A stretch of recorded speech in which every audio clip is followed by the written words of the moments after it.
Diplomatic downgrading हुई है Canada और इंडिया के ताल्लुकात में। वो भारत के प्रधानमंत्री ने आज पहली बार गुहार नहीं लगाई, बिल्कुल शेर की तरह दहाड़ा है।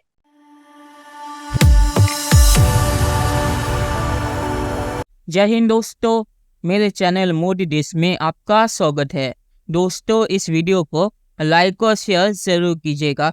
तो दोस्तों, पाकिस्तानी मीडिया बात कर रहा है कैसे मोदी जी ने कनाडा की तरफ दहाड़ा है और कनाडा के जो डिप्लोमेट थे भारत में उन्हें एक्सपेल कर दिया है। और भारत ने ये इसीलिए किया है क्योंकि कनाडा के जो पीएम है ट्रूडो, उन्होंने कैनेडियन पार्लियामेंट में खड़े होकर ये कहा है कि भारत ने कनाडा में एक खालिस्तानी आतंकी को मारा है और इसका इन्वेस्टिगेशन अभी हो रहा है। मतलब ट्रूडो ने एक एलिगेशन को पार्लियामेंट में खड़े होकर कहा और भारत पे आरोप लगाया कि भारत कनाडा में खालिस्तानी आतंकियों को मार रहा है।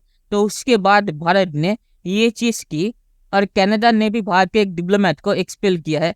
तो पाक मीडिया आज इस पर बातचीत कर रहा है। दोस्तों, ये वीडियो बहुत ही मजेदार है, तो इसे पूरा जरूर दिखिएगा। तो चलिए और इंतजार न करके वीडियो देखते हैं। कि भारतीय सरकार नरेंद्र मोदी का ये दावा है कि ये डिसइंटेग्रेट करने के लिए भारत के टुकड़े करने के लिए और दिल्ली पे परचम लहराने की बात करने वाले खालिस्तान को बरतानिया और कनाडा की हुकूमत सपोर्ट दे रही है। जबकि कनाडा का ये कहना है कि हम अपने Canadian charter of freedom and rights के तहत हर एक को आज़ादी का हक़ है कि वो अपनी बात कर सके। डिप्लोमेटिक डाउनग्रेडिंग हुई है कनाडा और इंडिया के ताल्लुकात में।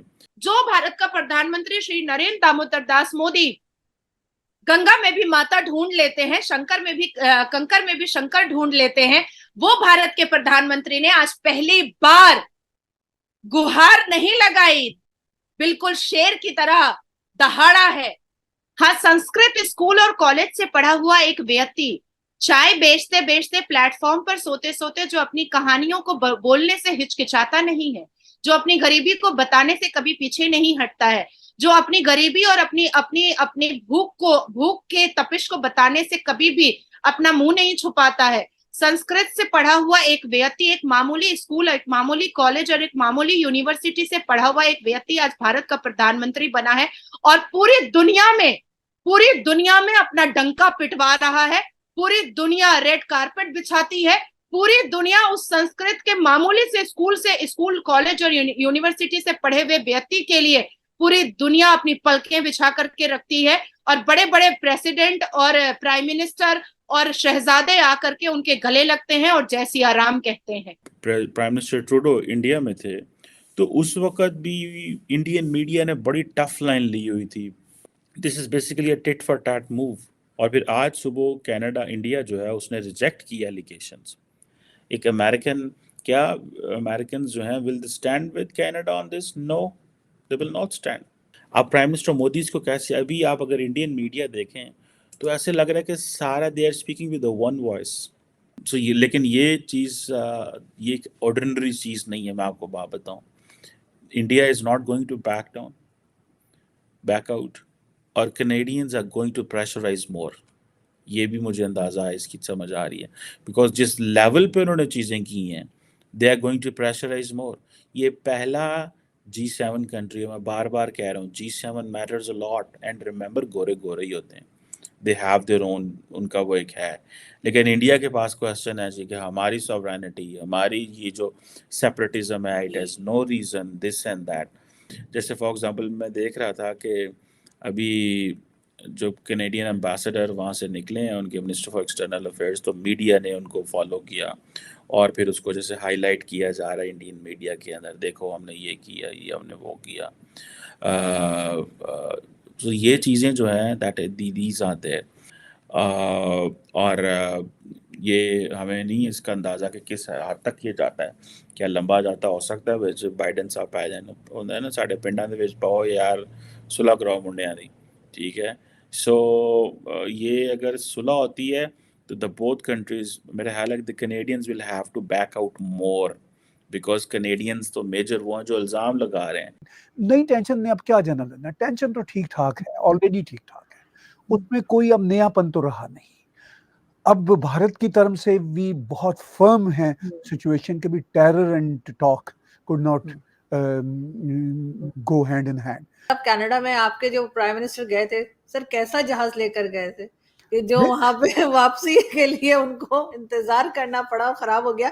मुझे लगा कुछ पाकिस्तान जैसा टच आ रहा है कि पहुंच तो गए, वापस कैसे जाएंगे। बदकिस्मती से कनाडा के कुछ मामला पाकिस्तान जैसे होते चले जा रहे हैं। As a Canadian I am very sad to see, but as a Canadian I am free to criticise as well. At least वो हमें फ्रीडम है जो पाकिस्तान में नहीं है, लेकिन यहाँ पे भी वो फ्रीडम अब काफ़ी चैलेंज है। तो प्राइम मिनिस्टर ट्रूडो सिर्फ जहाज का मामला ही नहीं, काफ़ी ह्यूमिलिएट हुए।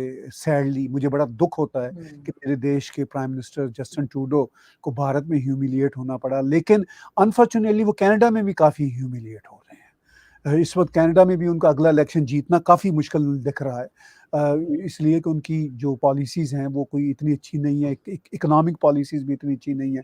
जहाज़ की आपने बात की, वाकई बड़े शर्म की बात है। हम यानी कैनेडियन और कनाडा G7 कैसा है, G20 तो ज़रा बाद की क्लब है, हम G7 यानी जो richest 7 countries of the world का हिस्सा हैं, और हमें इस पे फ़ख्र है। हम उसका जायज़ हिस्सा बनते हैं। हमारा बहुत रिसोर्सफुल और ख़ूबसूरत देश है कनाडा, मगर प्राइम मिनिस्टर ट्रूडो ने हमें काफ़ी एम्बैरस आजकल इंटरनेशनल स्टेज पे कर रखा है। और फिर ये जहाज़ वाला जो वाक़या हुआ, तो इससे तो वाकई हमारे G7 पे क्वेश्चन मार्क लग गया कि भाई ये कैसे G7 के लोग हैं जिनका जहाज़ भी ख़राब हो गया। बहरहाल कनाडा के इंडिया के साथ खालिस्तान के इशू पे भी बहुत रफ डायलॉग हुए। बहुत इसमें प्राइम मिनिस्टर ट्रूडो की अपनी जो वोट बैंक जो यहाँ का है, उसकी जो पॉलिटिक्स है, उसका भी बड़ा हिस्सा है, और उसको कनाडा के अंदर काफ़ी क्रिटिसाइज किया जा रहा है। चलिए दोस्तों, इस वीडियो पे बात करते हैं। तो खालिस्तानियों का जो आरोप था वही ट्रूडो ने पार्लियामेंट में खड़े होकर बोल दिया, और ट्रूडो जो कह रहा है कि हमारे पास सबूत है कि भारत ने ये हमला किया है या खालिस्तानी आतंकी को मारा है, तो कनाडा के पास इराक के WMD की भी तो सबूत थे, उसका क्या हुआ? तो मुझे इस पर बिल्कुल भी भरोसा नहीं है। ट्रूडो ने भारत से बेइज्जत होके जब वो गया, वहाँ पे जब उसे गालियाँ पड़ी, तो लोगों को उससे डिस्ट्रैक्ट करने के लिए ट्रूडो ने ये नया पैंडोरास बॉक्स खोल दिया, और अब भारत उसका बहुत ही कड़ा जवाब देगा। ट्रूडो को अगर लगता है कि भारत इसका जवाब नहीं देगा और भारत कुछ नहीं करेगा, तो ये ट्रूडो की बहुत ही बड़ी गलती है। ट्रूडो ने अपने पॉलिटिकल करियर को बचाने के लिए यह हरकत की है। ट्रूडो के पास कोई सबूत नहीं है, और ट्रूडो को लगा कि भारत दब जाएगा, भारत कोई जवाब नहीं देगा, तो कनाडा की जो डिप्लोमेट को भारत ने एक्सपेल किया है, ये इसकी सिर्फ शुरुआत है। भारत ट्रूडो को इसका जवाब बहुत ही कड़े तौर पे देगा फ्यूचर में, अभी सिर्फ शुरुआत है। तो ट्रूडो ने अपने पॉलिटिकल करियर को बचाने के लिए कनाडा की डिप्लोमेसी खराब कर दी है, और पाक मीडिया ने यहाँ सही कहा कि अमेरिका यहाँ पे कनाडा को बचाने के लिए नहीं आएगा, क्योंकि अमेरिका को भारत की ज़रूरत है चीन के खिलाफ, और चीन के मामले पे वो कनाडा को डंप कर सकता है, पर भारत को वो किसी भी तौर पे डंप नहीं कर सकता।